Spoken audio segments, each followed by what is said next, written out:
എല്ലാവർക്കും നമസ്കാരം. നമ്മളിന്ന് സംസാരിക്കാൻ പോകുന്നത് വളരെ സങ്കീർണമായ ഒരു വിഷയത്തെക്കുറിച്ചാണ്. Abortion, medical termination of pregnancy act, അതല്ലെങ്കിൽ MTP ആക്ട്. 1971 ഈ ഒരു ആക്ട് നിലവിൽ വരുന്നത്. ഇന്നത്തെ കാലഘട്ടത്തിൽ ഇത് കൂടുതൽ സജീവമാക്കപ്പെട്ടിട്ടുണ്ട്. 2015-2019 കാലഘട്ടത്തിൽ ഏകദേശം 1,60,00,000 കുട്ടികൾ ഈ ഒരു അബോർഷന് വധിക്കപ്പെടുന്നുണ്ട്. അതായത് വർഷത്തിൽ 33 ലക്ഷം കുട്ടികളുടെ അടുത്ത്. ലോകത്താകമാനം വർഷം തോറും 73 മില്യൺ കുട്ടികളാണ് ഇങ്ങനെ അബോർഷന് വധിക്കപ്പെടുന്നത്. ഈ ഒരു കാലഘട്ടത്തിൽ അല്ലെങ്കിൽ ഈ ഒരു സാഹചര്യത്തിൽ ഈ MTP ആക്ട് നമുക്ക് ചില സന്ദർഭങ്ങളിൽ അബോർഷൻ ചെയ്യാമെന്നുള്ള കാര്യം പറയുന്നുണ്ട്. അതായത് ഇപ്പോൾ ഗർഭാവസ്ഥയിലിരിക്കുന്ന അമ്മയുടെ ജീവനും മാനസികാവസ്ഥയ്ക്കും എന്തെങ്കിലും തരത്തിലുള്ള ഭീഷണി നേരിടുകയാണെങ്കിൽ നമുക്ക് ആ അവസ്ഥയിൽ എന്ത് ചെയ്യാം, അബോർഷൻ ചെയ്യാനായിട്ട് സാധിക്കും. അതുപോലെ തന്നെ കുഞ്ഞിന് എന്തെങ്കിലും തരത്തിലുള്ള മാനസികമോ ശാരീരികമോ ആയിട്ടുള്ള എന്തെങ്കിലും അംഗവൈകല്യങ്ങൾ ഉണ്ടെന്ന് നമ്മൾ നേരത്തെ കൂട്ടി അറിയുകയാണെങ്കിൽ നമുക്ക് എന്ത് ചെയ്യാം, അബോർഷൻ ചെയ്യാനായിട്ട് സാധിക്കും. അതേപോലെ തന്നെ ഈ റേപ്പ് കേസിലൊക്കെ പെട്ട് പ്രഗ്നൻ്റ് ആയ കുട്ടികൾക്കും എന്ത് ചെയ്യാം, അബോർഷൻ ചെയ്യാനായിട്ട് സാധിക്കും. അപ്പോൾ ഈ ഒരു സാഹചര്യങ്ങളിൽ മാത്രമല്ല നമുക്ക് അബോർഷൻ്റെ റേറ്റ് കൂടിക്കൊണ്ടിരിക്കുന്നത്, പല സാഹചര്യങ്ങളായിരിക്കാം. എന്നിരുന്നാൽ കൂടി കത്തോലിക്ക സഭയിൽ ഈ അബോർഷൻ എന്ന് പറയുന്നത് ഒരു മാരകമായ പാപം തന്നെയാണ്. അതിനി മുന്നോട്ട് അങ്ങനെ തന്നെയായിരിക്കും. അപ്പം ഈ ഒരു സാഹചര്യത്തിൽ നമ്മൾ ആരുടെ നിർദ്ദേശം സ്വീകരിക്കണം? സഭയുടെ ആണോ രാജ്യത്തിൻ്റെ ആണോ? സഭ പറയുന്നു ഈ അബോർഷൻ എന്ന് പറയുന്നത് ഒരു മാരകമായ പാപമാണെന്ന്. എന്നാൽ ഈ MTP ആക്ട് വഴി നമുക്ക് അതിനുള്ള മാർഗ്ഗങ്ങൾ നിർദ്ദേശിക്കുന്നു. നമ്മൾ ആരുടെ പാത പിന്തുടരണം? അല്ല, എൻ്റെ ഒരു അഭിപ്രായത്തിൽ കൊല്ലരുത് എന്ന് പറയുന്നത് ദൈവിക നിയമമാണ്. ആ ദൈവിക നിയമങ്ങളെ എതിർക്കുന്ന രാജ്യ നിയമങ്ങളുണ്ട്. അത് നമ്മൾ അന്വേഷിക്കേണ്ട ആവശ്യമില്ല, അത് അനുസരിക്കേണ്ട ആവശ്യമില്ല. പ്രത്യേകിച്ച് ക്രൈസ്തവരായ നമ്മൾ അത് നമുക്ക് ചിന്തിക്കേണ്ട ആവശ്യമില്ല. നമ്മളതിന് ബാധ്യസ്ഥരല്ല. അതേപോലെ ഇപ്പോൾ കഴിഞ്ഞ കൊല്ലങ്ങളിലായിട്ട് കുറേ കുട്ടികൾ ഇങ്ങനെ വധിക്കപ്പെട്ടിട്ടുണ്ട്. അവർക്ക് പ്രതികരിക്കാൻ പോലും കഴിയാണ്ട് കുട്ടികളുടെ ജീവൻ അങ്ങനെ പൊലിഞ്ഞു പോയിട്ടുണ്ട്. അതേപോലെ തന്നെ ഇപ്പോൾ ബൈബിളിൽ തന്നെ പറയുന്നുണ്ട്, ദൈവം മനുഷ്യനെ തൻ്റെ ഛായയിലും സാദൃശ്യത്തിലും സൃഷ്ടിച്ചു എന്ന് പറയുന്നുണ്ട്. അപ്പോൾ അതിൽ ഇപ്പോൾ ദൈവത്തിനാണ് നമുക്ക് ജീവൻ തരാനുള്ള അവകാശവും അത് എടുക്കാനുള്ള അവകാശവും പൂർണ്ണമായിട്ടും ദൈവത്തിന് തന്നെയാണ്. അപ്പോൾ ചുരുക്കത്തിൽ പറഞ്ഞു കഴിഞ്ഞാൽ അബോർഷൻ എന്ന് പറയുന്നത് ഡയറക്റ്റ് ആയിട്ടുള്ളൊരു കില്ലിങ് തന്നെയാണ്. നമുക്ക് ഈ ഒരു കാലഘട്ടത്തിൽ നമ്മൾ കുറച്ചുകൂടി പ്രാക്ടിക്കലായിട്ട് ചിന്തിക്കുന്നതല്ലേ നല്ലത്? ഒരു കുഞ്ഞ് മാനസികമായിട്ട് ശാരീരികമായിട്ടും അംഗവൈകല്യങ്ങളോട് കൂടിയിട്ടാണ് ജനിക്കുന്നത് നമ്മൾ അറിഞ്ഞിട്ടും നമ്മൾ ആ കുഞ്ഞിനെ ജനിപ്പിക്കുന്നത് ആ കുഞ്ഞിനെ വേദനിപ്പിക്കുന്നതിന് തുല്യമല്ലത്.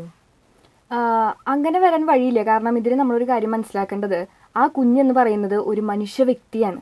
ഒരു അമ്മയുടെ വയറ്റിൽ ഒരു കുഞ്ഞ് രൂപപ്പെടുന്ന സമയം തൊട്ട് അതൊരു മനുഷ്യ വ്യക്തിയാണ്. ആ മനുഷ്യ വ്യക്തിയുടെ ജീവന് മൂല്യം കൊടുക്കുന്നത് നീയോ ഞാനോ നമ്മുടെ സമൂഹമോ അല്ല, ദൈവമാണ്. കാരണം ദൈവമാണ് ജീവൻ്റെ ഉടമസ്ഥൻ. മനുഷ്യരായ നമ്മൾ വെറും കാര്യസ്ഥർ മാത്രമാണ്. അതൊക്കെ ശരിയാണ്. പക്ഷെ എന്നാലും ഈ അംഗവൈകല്യമുള്ള കുഞ്ഞുങ്ങളെ നോക്കാൻ അല്ലെങ്കിൽ പരിചരിക്കുക എന്ന് പറഞ്ഞത് കുറച്ച് ബുദ്ധിമുട്ടുള്ള കാര്യം തന്നെയാണ്. അത് കുറച്ചുകൂടിയും അവർക്ക് കെയറൊക്കെ കൊടുത്തിട്ട് വേണം അവരെ അത് പരിചരിക്കണമെങ്കിൽ.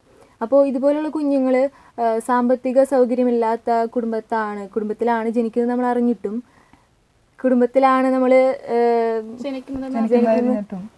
അതെ, അവരെ എങ്ങനെയാണ് മുൻപോട്ട് കൊണ്ടുപോകുന്നത് അല്ലേ? പക്ഷെ അതിനുള്ള ഒരു ഉത്തരമാണ് നമ്മുടെ തൃശ്ശൂർ അതിരൂപതയിൽ ഇന്ന് നമുക്ക് കാണാൻ സാധിക്കും. ഒട്ടനേകം ഇൻസ്റ്റിറ്റ്യൂഷൻസ് ഇതിനു വേണ്ടി പ്രവർത്തിക്കുന്നുണ്ട്. ഇനി അതിരൂപത പോട്ടെ, ക്രിസ്തീയ കുടുംബങ്ങളിൽ അനേകം കുടുംബങ്ങളിൽ നമുക്കിന്ന് കാണാൻ പറ്റും ഇത്തരത്തിൽ അംഗവൈകല്യങ്ങളുള്ള കുഞ്ഞുങ്ങളെ സ്വീകരിച്ച് അവരെ വളർത്തി പരിപാലിച്ച് കൊണ്ടുവരുന്ന ഒട്ടനേകം നല്ല ഹൃദയമുള്ള മാതാപിതാക്കളെ നമുക്ക് കാണാൻ സാധിക്കും.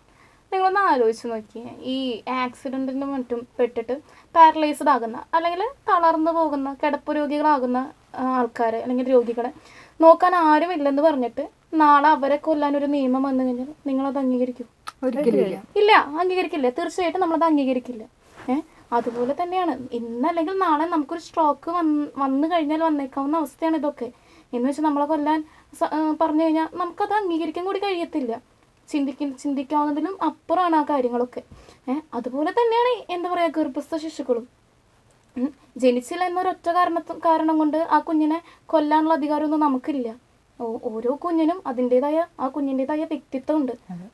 അതുകൊണ്ട് തന്നെ ഒരിക്കലും ഒരു ഇതുപോലെയുള്ള അംഗവൈകല്യങ്ങളോ അല്ലെങ്കിൽ സാമ്പത്തിക ശേഷിയില്ല എന്നും പറഞ്ഞിട്ടൊന്നും ആ കുഞ്ഞിനെ കൊല്ലാൻ ഒരു അധികാരവും മനുഷ്യരെന്ന നിലയ്ക്ക് നമുക്കില്ല. അതും കൂടി നമ്മൾ മനസ്സിലാക്കണം. കാരണം അത്രയും പാരലൈസ്ഡ് ആയിട്ടുള്ള ആൾക്കാരെ നോക്കാനുള്ള സ്ഥാപനങ്ങൾ നമ്മുടെ ചുറ്റുപാടും തന്നെയുണ്ട്. നമ്മുടെ അതിരൂപതയിൽ തന്നെയുണ്ട് അത്തരം സ്ഥാപനങ്ങളൊക്കെ. അപ്പം ഞാൻ പറയുകയാണെങ്കിൽ ഇപ്പം നിങ്ങൾ ഒട്ടുമിക്ക ആൾക്കാർ പറഞ്ഞതും 100% ശരിയാണ്. പക്ഷേ ഇതിൽ എനിക്കൊരു ചെറിയൊരു കാര്യത്തിൽ മാത്രം ഒരു തൃപ്തിക്കുറവുണ്ട്. അതായത് ഇപ്പോൾ റേപ്പിൽ പെട്ട പെൺകുട്ടികൾ, നിങ്ങളൊന്ന് അവരുടെ കാര്യം ഒന്ന് ആലോചിച്ച് നോക്കി. അപ്പോൾ ആ പെൺകുട്ടികളുടെ മാനസികാവസ്ഥ നമ്മളൊന്ന് പരിഗണിക്കണ്ടേ? അതുപോലെ തന്നെ എത്രമാത്രം ക്രൈസിസിലൂടെ ആയിരിക്കും അവർ അതിൽ കൂടെ കടന്നു പോയിട്ടുണ്ടായിരിക്കുക. ബേസിക്കലി ഒരു പെൺകുട്ടിയുടെയും ക്രൈസിസിനെ നമ്മളിവിടെ നിസ്സാരവൽക്കരിക്കുന്നില്ല. പക്ഷെ അവളുടെ ഉള്ളിലും ഉണ്ടാകുന്ന ജീവൻ തന്നെയാണ്. ആ ജീവന് മൂല്യമുണ്ട്, മഹത്വമുണ്ട്. ആ ജീവനോളം വലുതല്ല ആ പെൺകുട്ടിയുടെ ക്രൈസിസ്. അവരുടെ ജീവിതത്തിൽ മറ്റൊരു വ്യക്തി കാരണം ഉണ്ടാകുന്ന തിന്മയെ നേരിടേണ്ടത് ഗൗരവമായൊരു തിന്മ കൊണ്ടല്ല. അബോർഷൻ എന്ന് പറയുന്നത് ഗൗരവമായ തിന്മ തന്നെയാണെന്നാണ് സഭ ഇപ്പോഴും ഇന്നും നമ്മളെ പഠിപ്പിക്കുന്നത്. അതുകൊണ്ട് ആ ഒരു തിന്മയെ നേരിടേണ്ടത് ഒരു നന്മ കൊണ്ടാകണം. അത്തരം പെൺകുട്ടികളെ നമ്മൾ സൊസൈറ്റി അനുകമ്പയോടെ കാണണം. ഒരു വിക്ടിം എന്നതിലുപരി സർവൈവറായിട്ട് നമ്മൾ ആ കുട്ടീനെ കണക്കാക്കണം. ആ കുട്ടിക്കും അതുപോലെ തന്നെ ആ കുഞ്ഞിനും ആവശ്യമായിട്ടുള്ള സംരക്ഷണം ഉറപ്പാക്കണം. അതിന് പറ്റിയ സ്ഥാപനങ്ങളും ഒട്ടേറെ സംവിധാനങ്ങളും നമുക്ക് ചുറ്റും ഇപ്പോഴും പ്രവർത്തിക്കുന്നുണ്ട്. അത് വളരെ നല്ല രീതിയിൽ തന്നെ മുന്നോട്ട് പോകുന്നുണ്ട്. അതും കൂടി നമ്മൾ മനസ്സിലാക്കണം. ഓക്കെ, അപ്പോൾ നമ്മൾ ഇത്രയും നേരം പറഞ്ഞുകൊണ്ട് ഇത് നമ്മുടെ തീരുമാനങ്ങളും നമ്മുടെ കാഴ്ചപ്പാടുകളാണ്. പുറത്തുള്ളവരുടെ തീരുമാനങ്ങൾ എങ്ങനെയാണ് അല്ലെങ്കിൽ അവരുടെ കാഴ്ചപ്പാട് എങ്ങനെയാണെന്ന് നമുക്കറിയില്ല. അപ്പോൾ നമ്മുടെ ഈ ഒരു ഡിസ്കഷൻ കൊണ്ട് അവർക്ക് നല്ലൊരു തീരുമാനത്തിലെത്താൻ കഴിയട്ടെ എന്ന് നമുക്ക് ആഗ്രഹിക്കാം. അടുത്തതിനായി കാത്തിരിക്കാം.